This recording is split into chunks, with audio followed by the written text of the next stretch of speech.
नमस्कार। Last class में हम लोग हाइड्रोकार्बन्स में कर रहे थे क्या, हाइड्रोजनेशन मेथड से हम लोग एल्केन बना रहे थे, है ना। चलो, तो ये क्वेश्चन लास्ट में हम लोगों ने डिस्कस करते करते इन क्वेश्चंस के बारे में हम लोगों ने बात करी थी, है ना। हम लोगों ने कुछ एक ऐसा क्वेश्चन किया था, ये क्लास में ही किया था आई थिंक। यहाँ पर CH3 है, यहाँ पर भी CH3 है, और इसमें हाइड्रोजनेशन करा रहे थे H2PT हीट, क्या याद है। और इसमें जो प्रोडक्ट अपना बना था, है ना, ये डिस्कस कर लिए थे हम लोग लास्ट क्लास में। इसमें जो प्रोडक्ट बना था, ये प्रोडक्ट एक ही बना था क्या। बाद में पूछा था मैंने कि कितना प्रोडक्ट बनेगा, तो इसमें आप लोगों ने किया था और बताया था कि एक ही बनेगा और ये मीजो होगा, याद है। अच्छा, इसका इतना बात हम लोगों ने किया था नहीं। आज थोड़ा उससे आगे बढ़ा जाए, इसी टॉपिक पर थोड़ा सा कुछ और क्वेश्चंस हैं, कुछ और मजेदार बातें हैं। ये बताओ, इसका फिशर प्रोजेक्शन बना सकते हैं? ट्राई कीजिए एक बार, देखिए इसका फिशर प्रोजेक्शन ऐसा बनेगा क्या। देखो तो जरा, क्लियर हो रही बात। तो ये मीजो दिखाई दे रहा है ना, तो इसका फिशर प्रोजेक्शन मैं समझता हूं कि फिशर प्रोजेक्शन बनाने में दिक्कत नहीं होगी, है ना। अगर है तो वो पुराना वीडियो फिर से देखिए और उसको एक बार रिवाइज कीजिए ना, क्योंकि ये सब बातें अब कई बार आने वाली हैं। इसका हाइड्रोजनेशन कराएगा क्वेश्चन में, जरूरी नहीं कि आपको इस फॉर्म में दे, आपको इस फॉर्म में भी दे सकता है ना। तो इसलिए आपको ये तुरंत दिखाई देना चाहिए कि भाई क्या बन रहा है ना। चलो, तो इतना हम लोगों ने बात इसमें कर लिया था। अब अगर आगे देखा जाए तो एक और क्वेश्चन यहां पर हम लोगों ने उठाया था। वो क्वेश्चन आई थिंक ऐसा था, है ना। अगर आप ध्यान से देखो तो वो क्वेश्चन यहां पर क्या था, पीएच और एक पीएच यहां था, यहां एक CH3 था और एक CH3 यहां था, ऐसा था ना कुछ। और इसमें भी हम लोग H2PT हीट हाइड्रोजनेशन कर रहे थे, याद आ रही है बात। अच्छा, अब देखो हम लोगों ने इसमें, जैसे इसमें हाइड्रोजन जोड़ा था, एक बार दोनों हाइड्रोजन ऊपर से जुड़ेंगे और एक बार दोनों हाइड्रोजन बिलो से जुड़ेंगे, है ना। तो इसमें भी वही चीज होगा, क्योंकि हाइड्रोजनेशन का स्टीरियोकेमिस्ट्री क्या है, सिन एडिशन। सिन मतलब दोनों हाइड्रोजन सेम साइड से, ठीक है। तो इसमें भी या तो दोनों हाइड्रोजन इधर से जुड़ेंगे इन दोनों कार्बन पे, या दोनों हाइड्रोजन किधर से जुड़ेंगे, पीछे से जुड़ेंगे, ठीक है। तो फिर से वही काम करते हैं। ये स्ट्रक्चर है, इस स्ट्रक्चर को ऐसे कर लिया, ऐसे कर लिया, ठीक है। कैसे कर लिया, ऐसे कर लिया। तो पीएच दोनों बाहर की तरफ आएगा, ये वाला पीएच बाहर, ये वाला मिथाइल बाहर, इस पे ये मिथाइल पीछे और ये वाला पीएच पीछे आया, समझ में। और अब ऐसे करने के बाद दोनों हाइड्रोजन अगर हम लोग यहां जोड़ दें तो देखो ऐसा इसका सॉहर्स प्रोजेक्शन बनता दिखाई दे रहा है क्या। कंफ्यूज मत होइएगा। फिर से, जब इसको ऐसे किए, ये ऐसे मेटल सरफेस पे बैठ सकता है, जब इसको ऐसे किए तो पीएच बाहर मिथाइल अंदर, और यहां पर मिथाइल बाहर पीएच अंदर। तो इसमें पीएच बाहर बनाए क्या, मिथाइल अंदर, सही बात है। और इसमें मिथाइल बाहर और कौन अंदर, पीएच अंदर, ये बना, ठीक है। अब अगर ये मेटल सरफेस पर ऐसे गिरा तो दोनों इधर से जुड़ेंगे। अगर ये मेटल सरफेस पर ऐसे गिरेगा, ऐसे ऐसे, समझ रहे हैं। इस बार पीएच किधर गया, अंदर, तो है ना। तो देखो ऐसा इसका सॉहर्स प्रोजेक्शन दिखाई दे रहा है कि नहीं, है ना। आप भी मेरे साथ, है ना, ये जो मैं एक्टिविटी कर रहा हूं, ये एक्टिविटी आपको भी साथ में करनी है ना, तभी आपको ज्यादा फील आएगी। तो जब मैं इसको इधर किया और ऐसे पटका, तो ये पीएच अंदर, ये मिथाइल बाहर, ये मिथाइल अंदर, पीएच बाहर, है ना, और हाइड्रोजन दोनों नीचे से जुड़ेगा। तो यहां पर मिथाइल अंदर और कौन आ जाएगा, पीएच बाहर आ जाएगा, दिखाई दे रहा है, ऐसा कुछ बनेगा। तो अब जैसे यहां पर हम लोगों ने किया था, तो यहां पर हम लोगों ने बात की थी कि भाई कितना प्रोडक्ट बना, तो ऐसे भी इसको पटक के देख लिया था और उल्टा भी करके देख लिया था। दोनों से यही बन रहा था ना, मीजो कंपाउंड बन रहा था, याद आया? अच्छा, अब इसमें भी वही चीज मुझे बताओ, क्या ये दोनों सेम है या डिफरेंट है? बिना सोचे नहीं बताना है ना कि सर यहाँ ऐसा था तो यहाँ भी ऐसा था, बिना सोचे नहीं, है ना? सोचिए, देखिए कैसे बनेगा। अगर आप इसी में देख पा रहे हैं बहुत अच्छी बात है, अगर आप इसमें नहीं देख पा रहे हैं तो मैं क्या मदद करूंगा आपकी, बताइए? मैंने आपकी मदद कर दी है ना? मैंने आपको बता दिया है कि आप इसका न्यूमन फिशर बना सकते हो, न्यूमन बना सकते हो, बना के देख सकते हो। This is totally up to you कि आप ये कितना तेजी से देख सकते हो।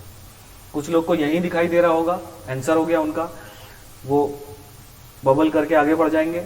कुछ लोग इसका न्यूमन बनाएंगे, कुछ लोग न्यूमन के बाद देखेंगे, फिर वो बबल करके आगे बढ़ेंगे, कुछ लोग फिशर तक जाएंगे, वो बनाएंगे। तो इट रिक्वायर्स टाइम, है ना? तो इसलिए ये जल्दी देखने आना चाहिए आपको। जितना जल्दी आप देख लेंगे उतना जल्दी आप क्वेश्चन करके आगे बढ़ जाएंगे। तो जरा देखो, मुझे दिख रहा है ना? अगर इसका मैं सीधा फिशर बनाऊं या इसको ऐसे ही देखूं, है ना, तो अगर इसमें पीएच बाहर और इसमें पीएच अंदर है, अगर मैं यहाँ मिरर रख दूं, मैं पहले ऐसे समझा रहा हूं, फिर आपको फिशर बना के भी समझाएंगे, कहोगे तो न्यूमन भी बना सकते हैं हम लोग, ठीक है? तो यहां अगर मिरर रख दें तो पीएच किधर है? बाहर। तो अगर यहां मिरर रखोगे तो पीएच बाहर है, तो उसका मिरर इमेज ऐसा बनेगा अंदर की तरफ। जरा देखो, ये वाला बॉन्ड सही है। मिथाइल किधर है? अंदर, ऑफकोर्स आएगा बाहर। मिरर बीच में रखा हुआ है, मिथाइल अंदर है, तो मिरर उसका इमेज पीछे बनाएगा, तो मिथाइल आएगा किधर? आपकी तरफ, इधर देखो आ रहा है, सही है। दोनों हाइड्रोजन नीचे है, तो यहां मिरर रखे तो नीचे वाले हाइड्रोजन का मिरर इमेज किधर बन जाएगा? ऊपर नहीं, नीचे ही बनेगा। तो ऐसा मिरर रखा हमने, बोर्ड के बाहर ऐसा रख दिया है, तो पीएच बाहर आ रहा था तो उसका इमेज पीछे बनेगा, मिथाइल अंदर जा रहा था तो मिरर इमेज बाहर बनेगा। फिर से मैं याद दिलाऊं, अगर आपको नहीं याद आ रहा हो तो आप शीशे के सामने जब खड़े होते हैं और अपना एक हाथ जब आगे करेंगे, तो जो हाथ आपका मिरर की तरफ होगा उसका मिरर इमेज मिरर किधर बनाएगा? आपकी तरफ। तो इसी वजह से ये जो पीएच है ये मिरर की तरफ है, तो मिरर इसको किधर बनाएगा? इसी की तरफ।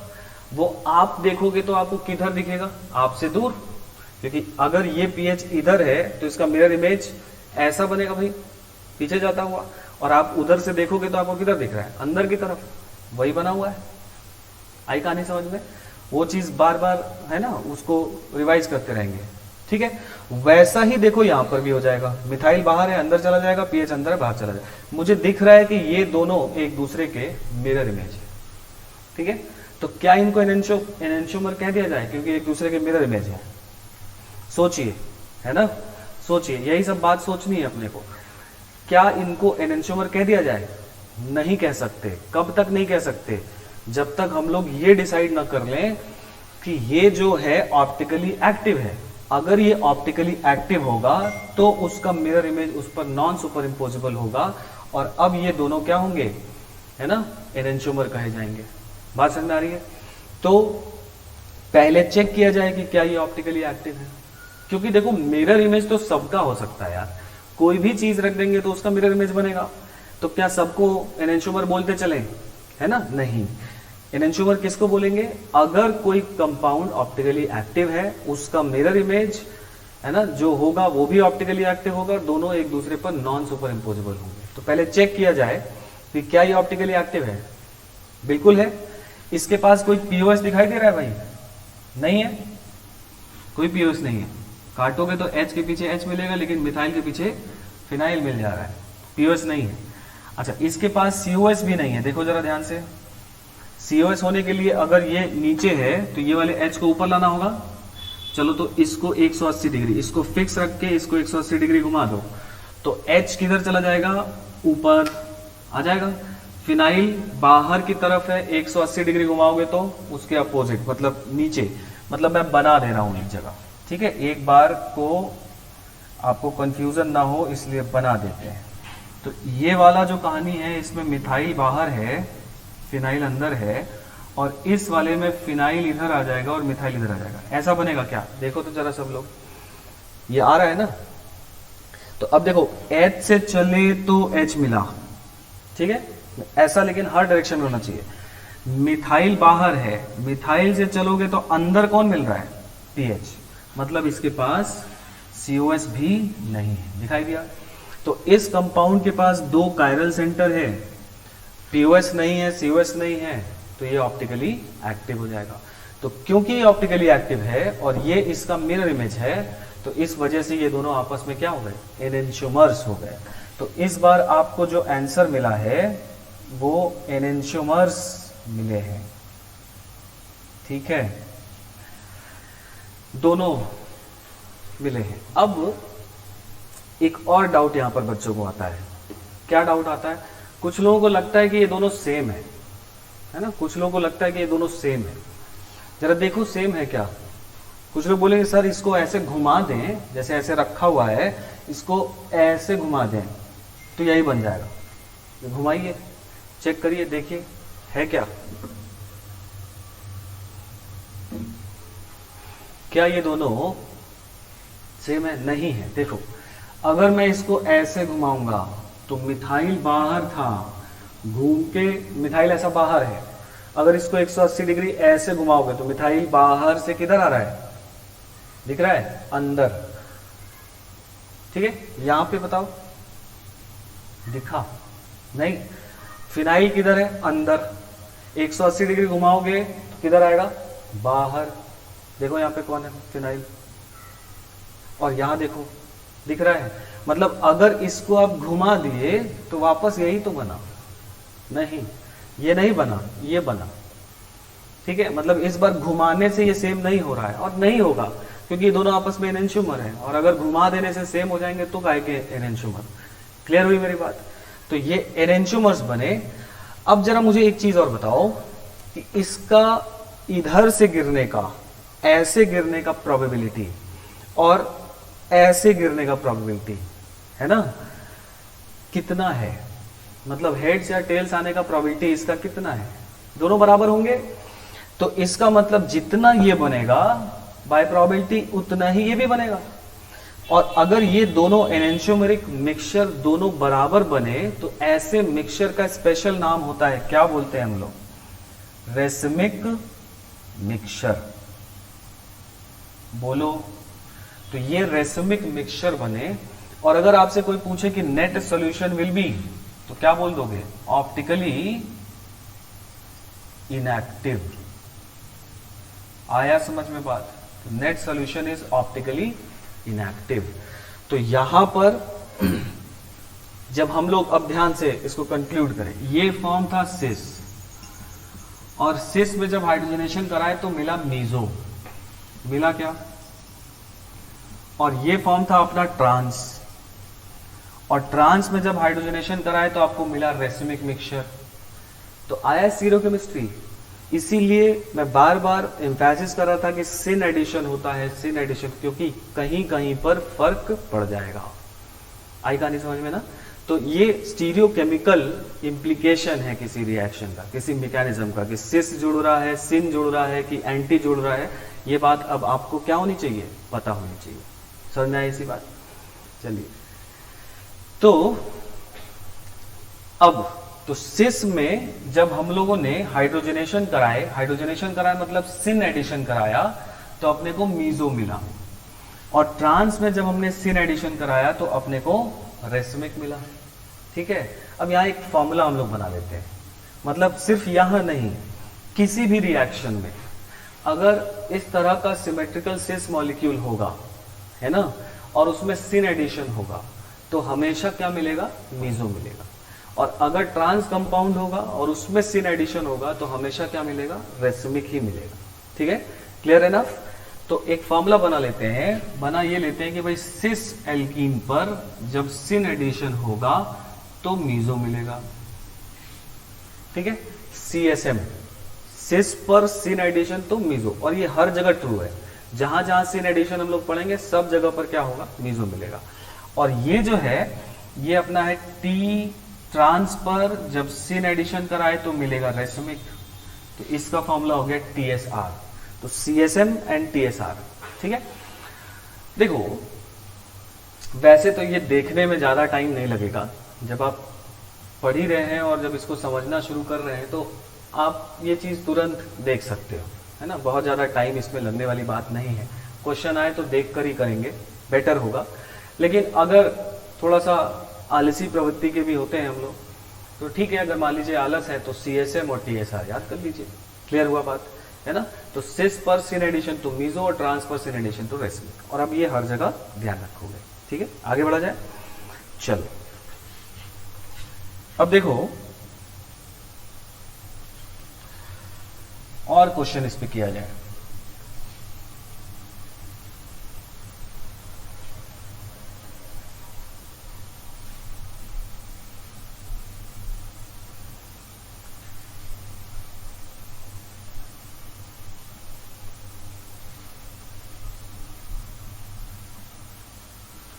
देखिए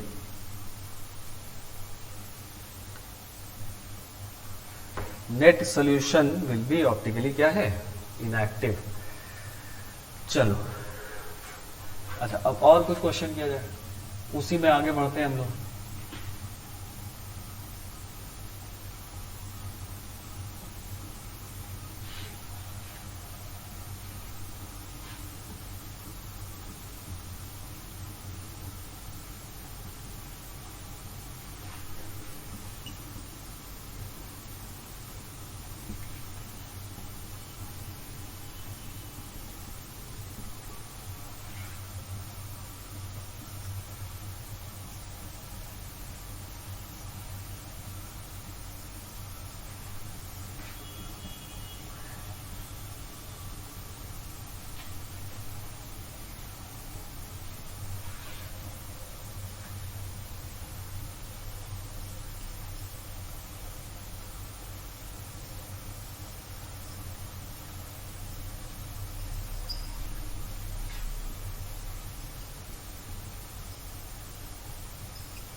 ठीक है भाई,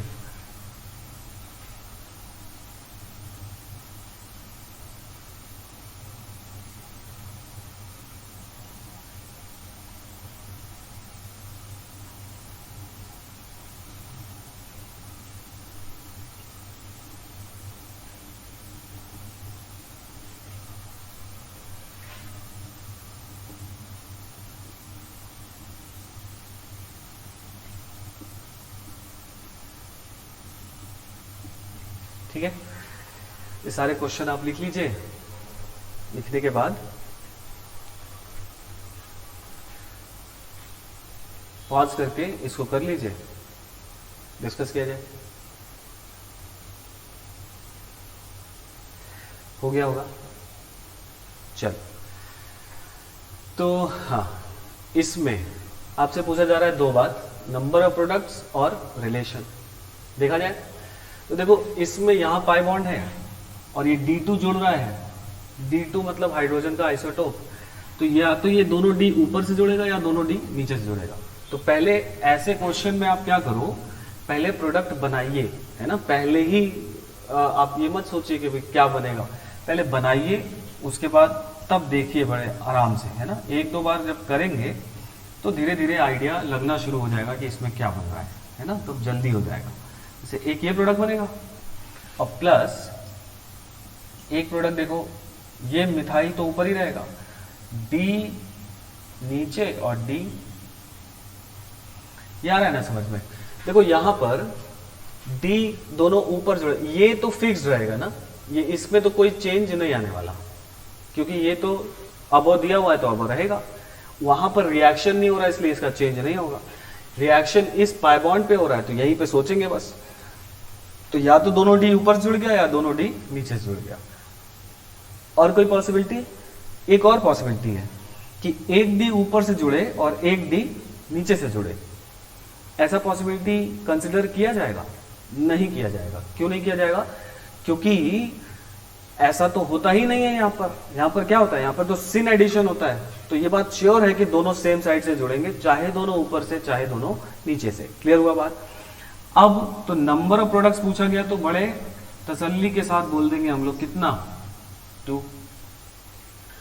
अब दूसरी बात कि इन दोनों में रिलेशन क्या है, तो चलो ये बताओ, what is the relation between these two molecules. तो कैसे देखोगे, है ना। सबसे पहले चेक कर लिया जाए कि क्या ये दोनों ऑप्टिकली एक्टिव हैं। बिल्कुल है, कोई पीओएस सीओएस नहीं है इसके पास, है ना। तो ये ऑप्टिकली एक्टिव है, ये भी ऑप्टिकली एक्टिव है, करेक्ट। क्या ये इसका मिरर इमेज है? अगर मिल गया मिरर इमेज तो क्या बोल दोगे, एनेंटियोमर। क्लियर हो रहा है ना कैसे, क्या अप्रोच है मेरा, बार बार मैं यही कर रहा हूं, बार बार मैं ऐसे ही देख रहा हूं, दिस इज अप्रोच, है ना। ऐसे ही किसी क्वेश्चन को हम लोग समझते हैं। अब देखो यहां पर ये इसका मिरर इमेज नहीं है, क्योंकि ये मिथाइल सब गड़बड़ कर दे रहा है कि अगर यहां मिरर रखेंगे तो डी दोनों बाहर है, उसका मिरर इमेज अंदर मिल जाएगा, लेकिन मिथाइल बाहर है, उसका भी मिरर इमेज अंदर मिलना चाहिए था, लेकिन मिल रहा है बाहर, है ना, क्योंकि उस पर रिएक्शन नहीं हुआ, वो चेंज नहीं हुआ। तो ये इसका मिरर इमेज नहीं है, और दोनों ऑप्टिकली एक्टिव हैं, और दोनों आपस में स्टीरियो आइसोमर हैं। बोलो, स्टीरियो आइसोमर तो है ही दोनों।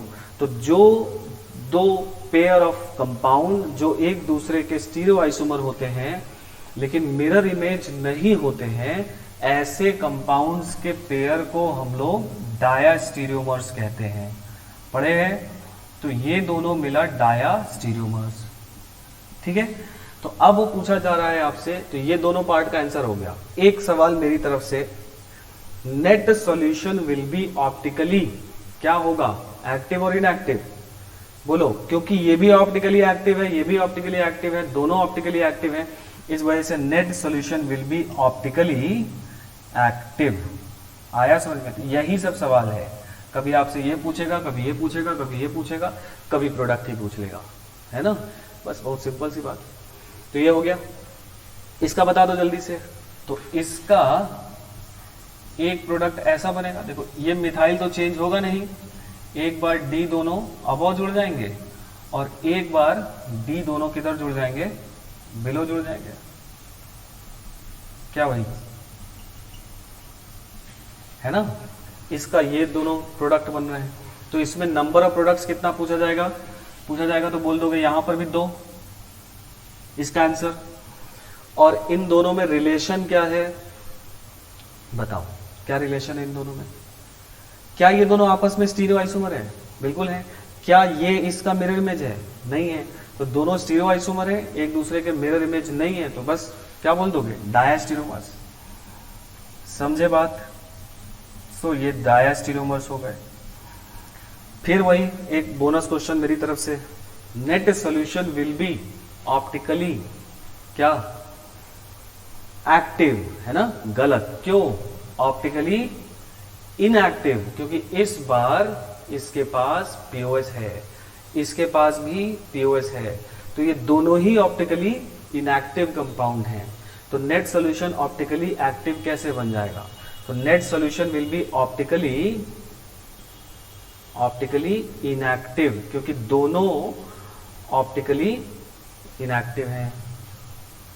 क्या समझे बात ना? तो ये दोनों कंपाउंड बने हैं।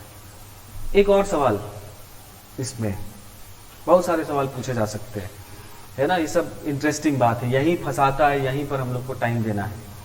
क्या इसको और इसको, दोनों में से किसी को भी या दोनों को ही, क्या हम लोग मीजो बोले तो सही रहेगा? क्या ये मीजो है? आप जरा इस पर सोचिए। मैं थोड़ा जगह बनाता हूं। बोलो भाई, सोच लिए क्या मीजो बोला जाए इन दोनों को?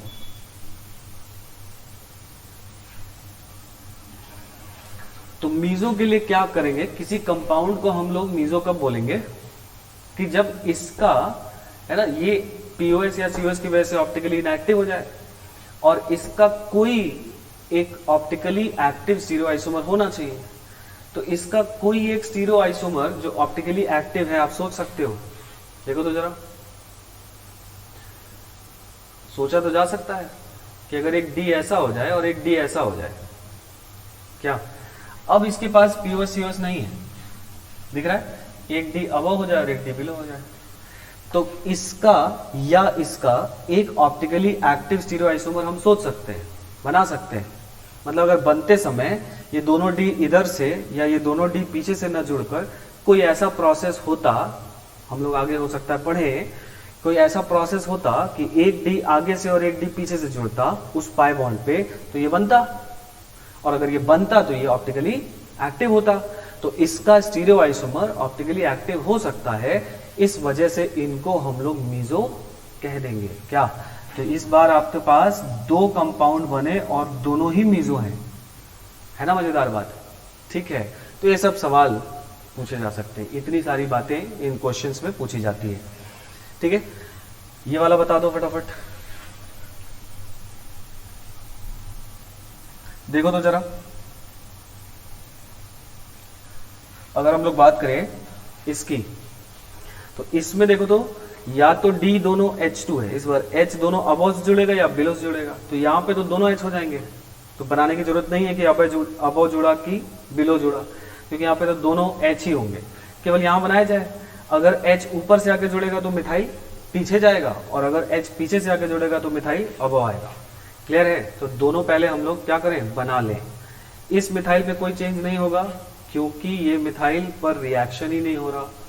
तो एक बार कंपाउंड ऐसा बनेगा और एक और कंपाउंड यहां पर बनता हुआ दिखाई दे रहा है जो ऐसा बनेगा। बोलो भाई, यही दोनों बनेंगे।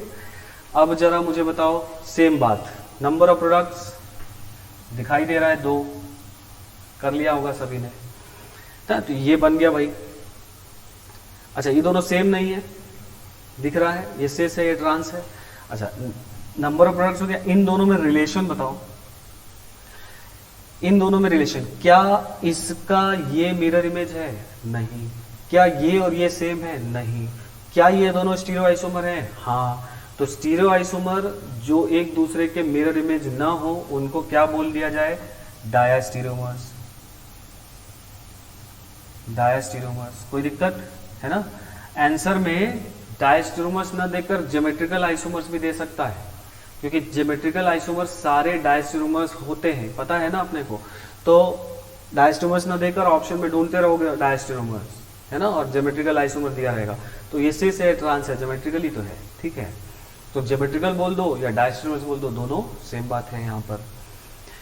अच्छा, फिर नेक्स्ट वही bonus question, net solution will be optically active. Correct, इस बार net solution is optically active. क्यों भाई, जरा बताओ मुझे।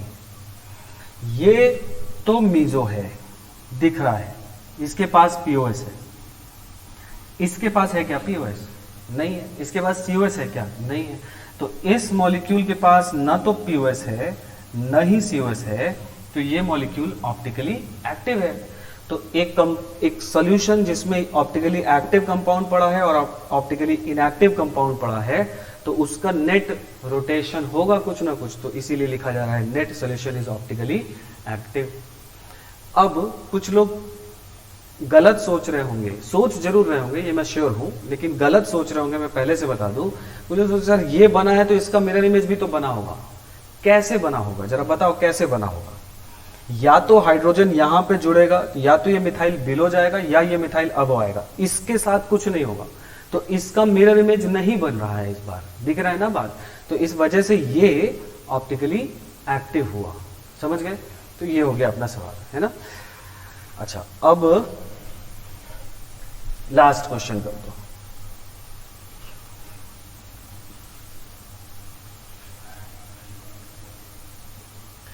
चलो ये बता दो, ये तो दोनों मिथाइल सेम साइड है, तो ये सिस हो गया, ठीक है, और ये सिन एडिशन करता है, तो सिस सिन मीजो, क्या मीजो बना दिए होंगे।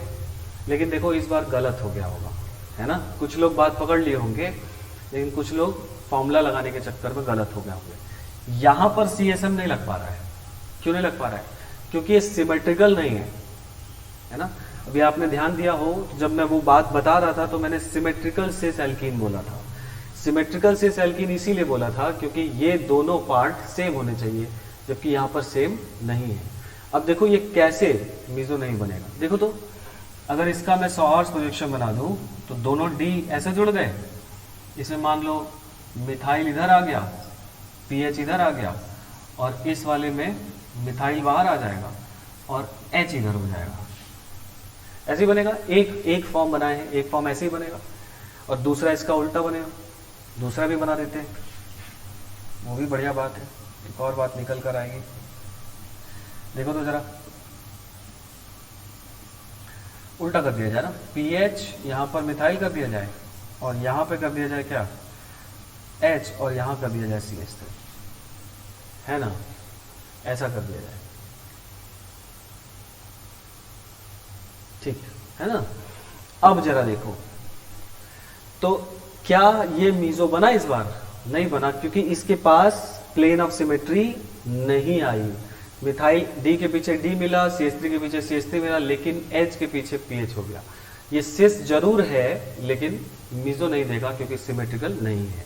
उसी तरह से ये भी बनेगा और ये भी मीजो नहीं होगा। तो फिर बताओ, तो ये दोनों प्रोडक्ट सेम है कि डिफरेंट हो गए? ऑफ कोर्स डिफरेंट हो गए। देखो तो जरा ध्यान से, है ना, क्योंकि अगर मैं यहाँ पे मिरर रख दूं, है ना, इस कंपाउंड के आगे मिरर रख दोगे तो ये बनेगा ना, मिथाइल बाहर है तो उसका इमेज पीछे, पीएच पीछे है तो इमेज बाहर, मिथाइल बाहर है तो इमेज पीछे, एच अंदर है तो इमेज बाहर, दोनों डी नीचे था तो नीचे का नीचे ही। तो इसका मतलब ये दोनों इस बार जो बने हैं, ये इस बार एनेंटियोमरिक पेयर बने हैं, ठीक है, एनेंटियोमर्स बने हैं। मतलब इस बार भी यहां पर अपने को रेसिमिक मिक्सचर मिला है। नेट सॉल्यूशन जो होगा वो ऑप्टिकली इनएक्टिव मिलेगा। समझ में आई इस बार बात?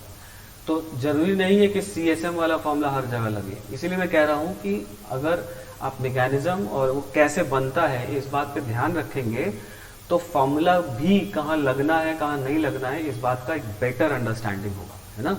तो कोई भी क्वेश्चन, अब ये क्वेश्चन कुछ नहीं है, ये क्वेश्चन बहुत आसान क्वेश्चन है ना, लेकिन क्या है कि अब एग्जाम में अगर ऐसे क्वेश्चन गलत हो जाए तो बहुत दुख की बात है, ठीक है ना। तो इस वजह से आप इस चीज को ध्यान रखिएगा, सिमेट्रिकल एल्कीन में ही फॉर्मूला लगेगा, बाकी में आप बना के देख सकते हो या ऐसे याद रख सकते हो, ठीक है। चलिए, तो ये हो गया इसमें कुछ और बात। अब आइए थोड़ा सा इसमें एक और टाइप का क्वेश्चन है, वो भी बढ़ा जाए आगे।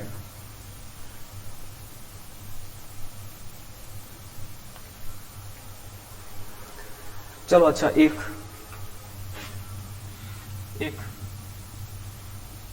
क्वेश्चन लिखो, लिखिए find number of alkenes, find total number of alkenes which on hydrogenation, find total number of alkenes which on hydrogenation gives N-butane. Find total number of alkenes which on catalytic hydrogenation, मतलब यही वाला है ना, which on catalytic hydrogenation gives N-butane। सवाल समझ गए? चलो बताओ जल्दी से। तो आपसे पूछा जा रहा है कि कितने एल्कीन्स होंगे जिनका कैटालिटिक हाइड्रोजनेशन अगर आप करा रहे हैं तो आपको जो प्रोडक्ट मिले वो N-ब्यूटेन मिले, ये सवाल है, ठीक है। चलो आंसर आ गया होगा, कुछ लोगों का 2 आया होगा, कुछ लोगों का 3 आया होगा, है ना। चलो देखा जाए तो कितने एल्कीन, तो ऐसा तो स्केलेटन होना ही चाहिए। तो भाई एक एल्कीन ये हो सकता है, एक एल्कीन ये हो सकता है और एक एल्कीन ये हो सकता है। ये वाला ट्रांस है और ये वाला सिस है। कुछ लोग यही नहीं समझे होंगे, कुछ लोग का सिर्फ 2 ही आया होगा, इसी वजह से इन दोनों को एक कह दिए होंगे। लेकिन सवाल ध्यान से देखो, find total number of alkenes बोला है, और जब भी ऐसा बोले तो हमेशा स्टीरियो सोचोगे, हमेशा, क्योंकि अगर क्वेश्चन में हिंट देकर बोल देगा कि think also about stereo isomer, तो वो क्वेश्चन क्या होगा आप खुद ही जानते हो। तो इसलिए क्वेश्चन में कभी बोलता नहीं है ऐसा। टोटल नंबर लिख दिया तो आप स्टीरियो सोचेंगे अपने आप। हाँ, अगर लिखा कि एक्सक्लूडिंग स्टीरियो तब अच्छी बात है, इंक्लूडिंग स्टीरियो नहीं लिखता है ना, क्योंकि वहां गलती होने के चांसेस है। तो टोटल नंबर ऑफ एल्कीन्स कितना हो गया यहाँ पर? 3 हो गया। अप्रोच समझ में आया? चलो एक और सवाल लिखो, सेम टाइप का क्वेश्चन है। लिखिए find total number of alkenes find total number of alkenes which on catalytic hydrogenation, same बात है ना, which on catalytic hydrogenation produces this compound. Find total number of alkenes which on catalytic hydrogenation produces this compound. Clear? चलो बता दो, video pause कर लो और सही सही बताना है एकदम, इस बार गलती नहीं होनी चाहिए. तो हाइड्रोजनेशन से ये कंपाउंड मिले, ठीक है. चलो तो ऑप्शंस देखते हैं किससे किससे ये कंपाउंड मिलेगा. मेरे हिसाब से इससे भी ये मिलेगा. अब देखो इसका स्टीरियोकेमिस्ट्री मेंशन नहीं है, ऊपर है कि नीचे है, कहीं पर भी हो. अगर ऊपर है घुमा दोगे नीचे हो जाएगा, नीचे घुमा दोगे ऊपर हो जाएगा. तो इससे यही कंपाउंड मिलेगा. ठीक, एक ये हो गया. अब देखो एक ये कंपाउंड हो गया, इससे भी यही मिलेगा हाइड्रोजनेशन से. और देखो इससे भी यही मिलेगा, और देखो इससे भी यही मिलेगा, है ना, इससे भी यही मिलेगा. इसका भी हाइड्रोजनेशन करा दोगे. तो कितना आया आंसर? 4 आया, है ना. लेकिन देखो ध्यान से, यहां पर ये वाला एटम कायरल दिखाई दे रहा है मुझे, मतलब ये अपने 2 फॉर्म में एग्जिस्ट करेगा, है ना. क्योंकि ये कायरल है, तो कायरल होने का मतलब वो तो 2 फॉर्म में हो सकता है, एनेंशियोमेरिक फॉर्म में. एक ही कायरल सेंटर है, तो अगर दोनों में से किसी का भी हाइड्रोजनेशन कराओगे तो यही तो मिलेगा. क्लियर हो रही है बात? तो ये 1, ये 2 और फिर ये 1, तो कितना हो गया? 2, 2 4 और 1 5. समझ में आई बात? अब कुछ लोगों को लग रहा होगा सर जब ये 2 कायरल है तो फिर अगर हम लोग ऐसे ले लें तो यहां से भी तो 2 मिल जाएगा. नहीं, क्योंकि अब ये और ये सेम हो जाएंगे. देखो इनका आईयूपीएसी नेम सेम है ना, तो उसका कोई फॉर्म इस जैसा होगा, इसका कोई फॉर्म उस जैसा होगा.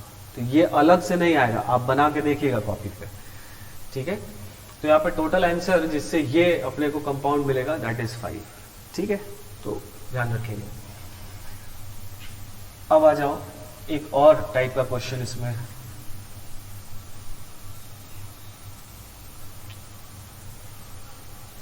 देखो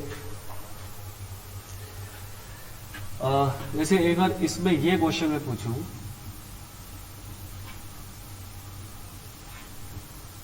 H2PT हीट, ठीक है, और हाइड्रोजन यहां पर है 1 इक्विवेलेंट. ठीक है, पहले भी किया है हम लोगों ने. 1 इक्विवेलेंट मतलब किसी एक ही पाई बॉन्ड को ये रिड्यूस करेगा.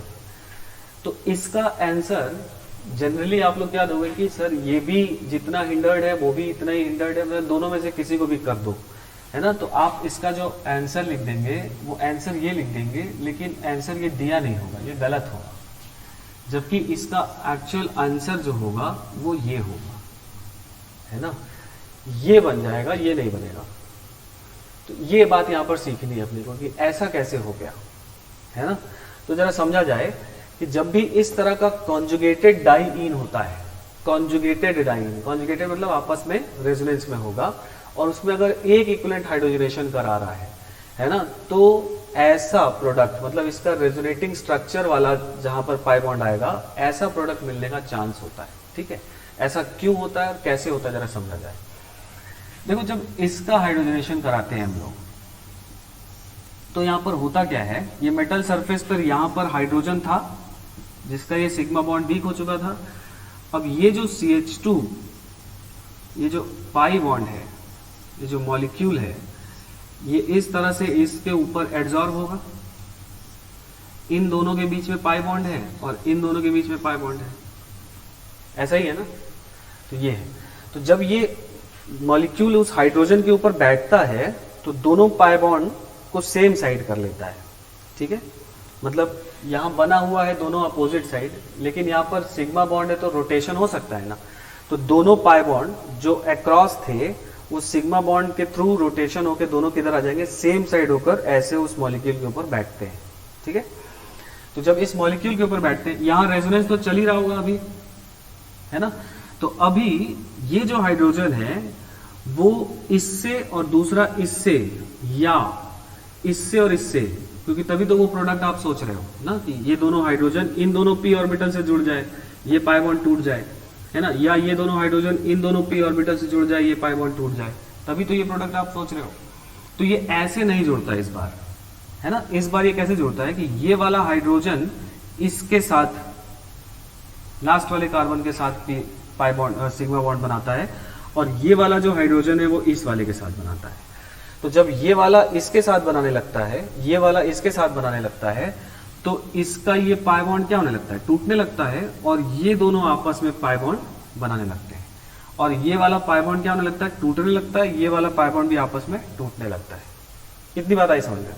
मतलब साइड के दोनों p ऑर्बिटल के साथ हाइड्रोजन बॉन्ड बना रहा है, और जैसे जैसे, क्योंकि इस कार्बन पे अब वैलेंसी 5 हो जाएगी ना, तो जैसे जैसे ये हाइड्रोजन इसके साथ बॉन्ड बनाने लगेगा, अब ये पाई बॉन्ड टूटने ही लगेगा, क्योंकि 5 बॉन्ड नहीं बना सकता कार्बन। तो जब ये टूटने लगेगा तो इन दोनों के बीच में बॉन्ड बनने लगेगा, और ये जब बनने लगेगा तो ये वाला बॉन्ड टूटने लगेगा, तो ये दोनों के बीच में बॉन्ड बनने लगेगा। मतलब अभी क्या सिचुएशन है, इस समय मैंने पिक्चर खींच ली है ना, जब ये हो रहा था रिएक्शन, तो ये एकदम ऐसा स्टेज है जहां पर बॉन्ड का रीअरेंजमेंट हो रहा है, कोई किसी से टूट रहा है, किसी के साथ बन रहा है। उस समय मैंने ये पिक्चर खींच ली है, और उस पिक्चर पे हम लोग स्टडी कर रहे हैं, ठीक है। तो उस पिक्चर पे क्या बात कर रहे हैं, हम देख रहे हैं कि ये वाला बॉन्ड टूट रहा है, ये वाला बॉन्ड बन रहा है, ये वाला बॉन्ड टूट रहा है, ये वाला बॉन्ड बन रहा है, ये वाला बॉन्ड टूट रहा है, ये वाला बॉन्ड बन रहा है ना। मतलब कुछ बॉन्ड्स टूट रहे हैं और कुछ बॉन्ड्स बन रहे हैं। और अगर जो भी बॉन्ड्स में रीअरेंजमेंट हो रहा है उनकी संख्या काउंट करिए तो 1 2 3 4 5 6 मेंबर्ड एक रिंग बन रहा है। बोलो जरा, 6 मेंबर्ड रिंग बन रहा है। और 6 मेंबर्ड रिंग जो होती है बहुत स्टेबल होती है, ठीक है। तो ये जो पिक्चर खींची गई है ये ट्रांजिशन स्टेट की खींची गई है। ट्रांजिशन स्टेट में जो बॉन्ड टूटना था वो टूट रहा है, जो बॉन्ड बनना था वो बनना स्टार्ट हो गया है। और इस समय इसका जो साइक्लिक नेचर है उसमें कितना मेंबर्ड है, 6 मेंबर्ड है। और 6 मेंबर्ड, ये बात अब आपको ध्यान रखनी है कि 6 membered ring is highly stable. तो अगर 6 मेंबर्ड रिंग ज्यादा स्टेबल है तो उसके ट्रांजिशन स्टेट में जब 6 मेंबर्ड रिंग बन रहा है तो वो स्टेबल होगा या अनस्टेबल, वो भी स्टेबल होगा। तो वो स्टेबल होगा तो एनर्जी डायग्राम पे किधर आएगा, नीचे आएगा, क्योंकि स्टेबल होगा तो नीचे आएगा। तो अगर वो नीचे आएगा तो ये वाला प्रोसेस ज्यादा फेवरेबल होगा, ठीक है। साथ ही साथ क्या होगा, साथ ही साथ जो कंपाउंड बनेगा वो कंपाउंड भी बहुत स्टेबल होगा। जरा देखो तो, मेरे हिसाब से ये कंपाउंड बन जाएगा क्या, ये कंपाउंड बन जाएगा क्या, क्योंकि ये दोनों पाई बॉन्ड टूट गए, इन दोनों के बीच में पाई बॉन्ड बन गया, तो ये भी इससे ज्यादा स्टेबल है, प्रोडक्ट भी ज्यादा स्टेबल है। तो देखो कहानी जरा समझो टोटल, है ना, यहां पे समझिएगा, मजेदार बात है। ये था अपना रिएक्टेंट, ठीक है, ये अपना रिएक्टेंट था।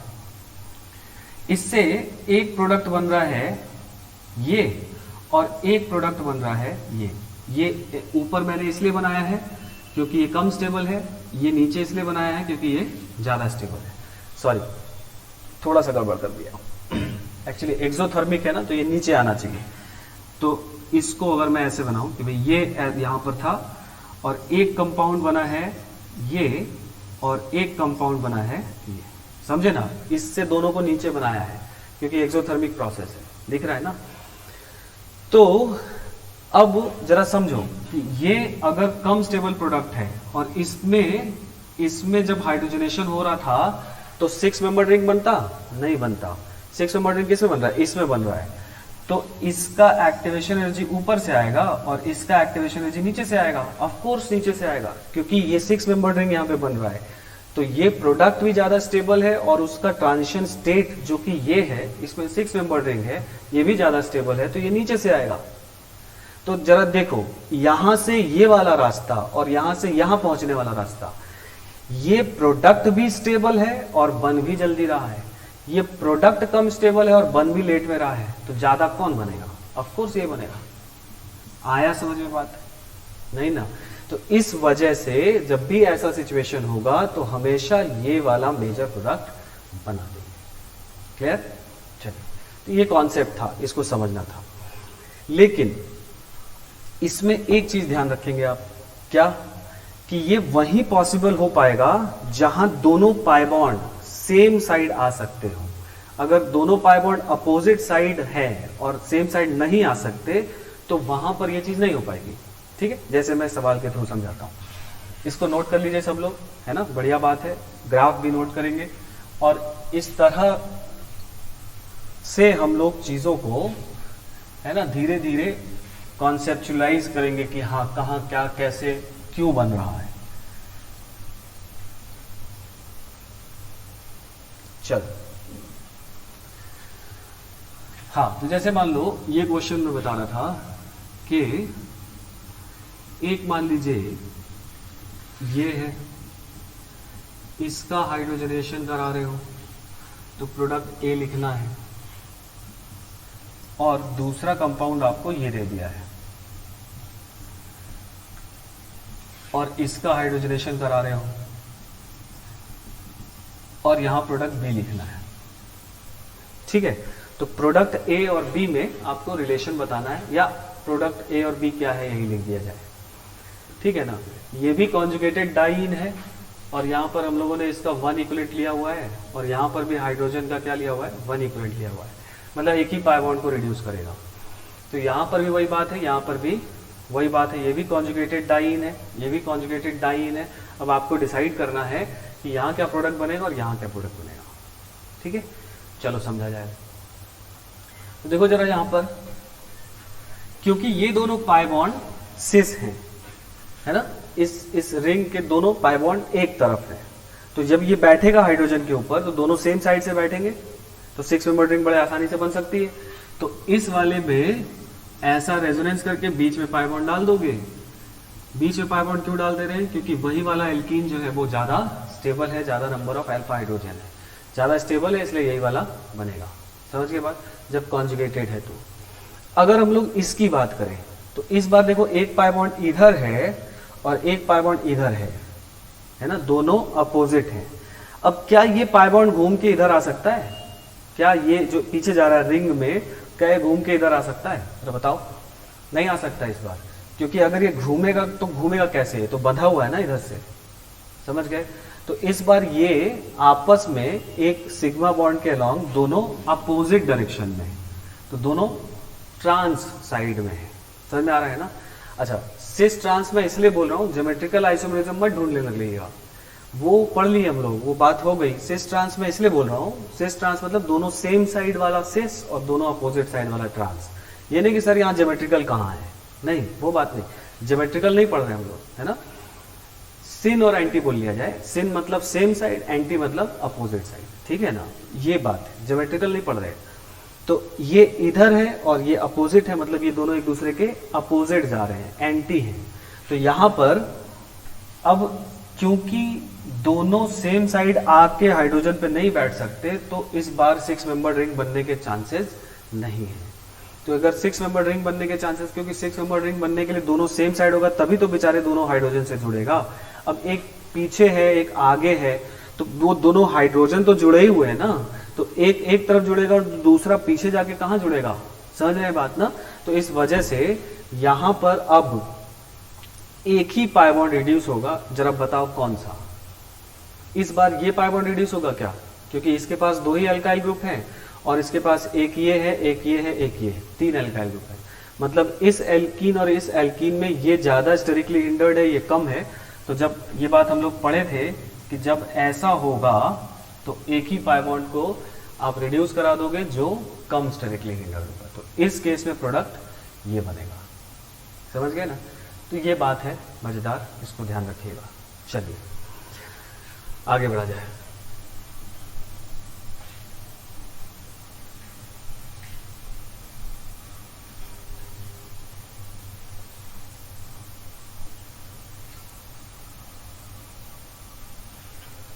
ठीक है, अब देखो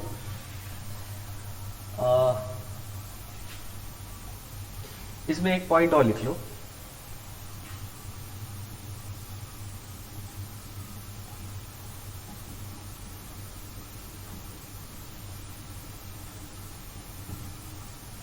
ठीक है, इसमें एक टर्म आता है यहां पर उसको भी लिख लीजिए।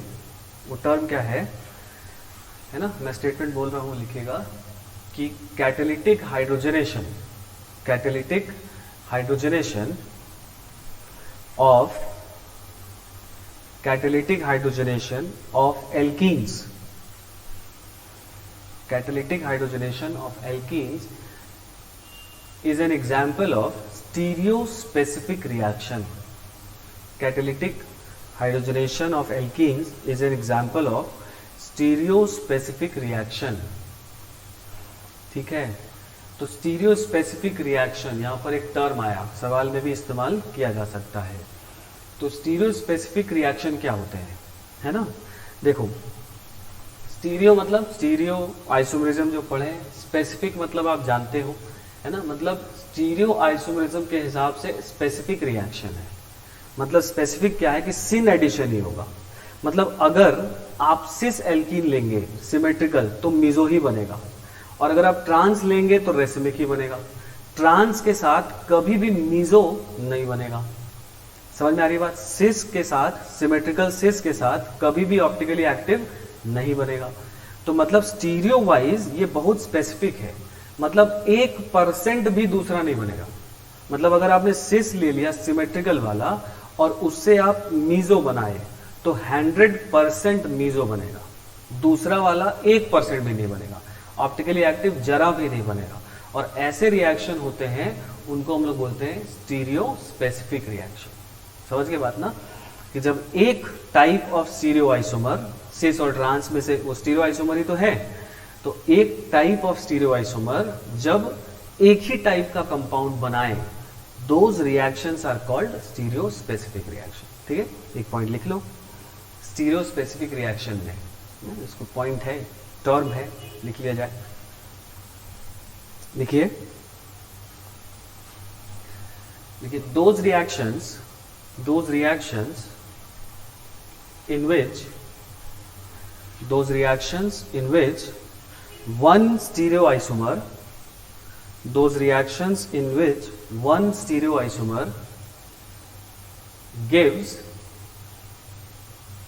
gives only one set of stereoisomer। एक मिनट रुकिए, दोज क्या लिखे हम लोग, those stereoisomers which gives those reactions in which one stereoisomer gives exclusively one set of stereoisomer are called stereospecific reaction।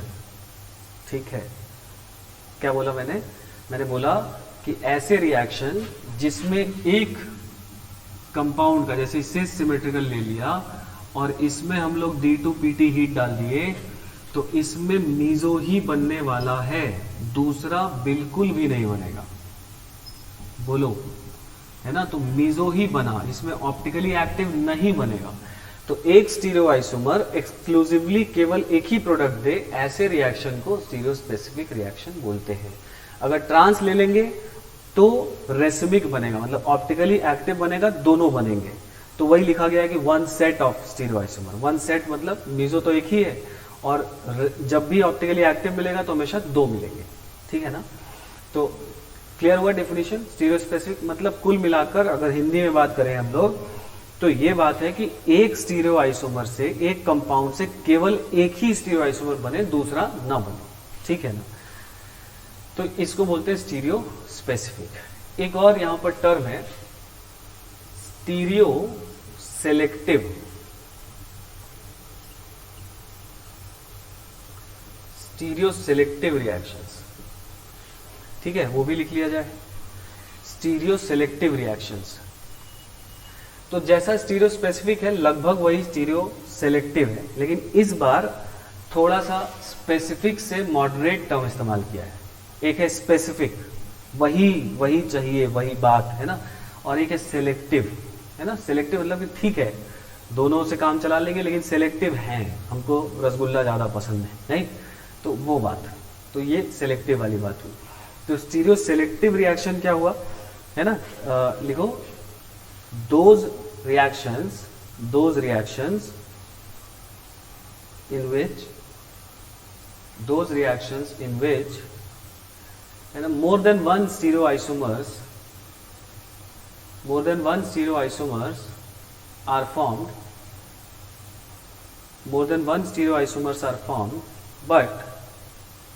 but one is formed predominantly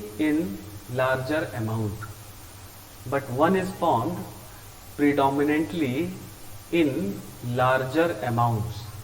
ठीक है, तो समझे बात कि ऐसे रिएक्शन जिसमें एक से ज्यादा स्टीरियोआइसोमर बन सकते हैं, लेकिन एक प्रिडोमिनेंटली ज्यादा अमाउंट में बनता है, मतलब मेजर होगा। समझ गए बात? तो ऐसे रिएक्शंस को हम लोग क्या बोलेंगे? Stereo selective. तो हाइड्रोजनेशन स्टीरियो सेलेक्टिव नहीं है। अभी तक हम लोग कोई भी रिएक्शन स्टीरियो सेलेक्टिव नहीं पढ़े हैं, आगे पढ़ेंगे, है ना? तो ये टर्म आ सकता है वहां पर। ठीक है भाई, इतनी बात समझ में आई? चलिए, तो आज के लिए इतना ही, है ना? नेक्स्ट क्लास में अब अगला मेथड पढ़ेंगे। ठीक है, जितना हम लोग पढ़ते जा रहे हैं रिवाइज करते चलिए बढ़िया से, है ना? और लिख कर रिवाइज करेंगे। जितना आज हमने पढ़ा उतना आप पहले नोट्स बना लिए, फिर उसको पढ़ेंगे और उसको एक बार हूबहू लिख लेंगे। जो बातें बताई, जो कहानी सुनाई, है ना, वो सारी बातें लिख लेंगे। चलिए, नमस्कार।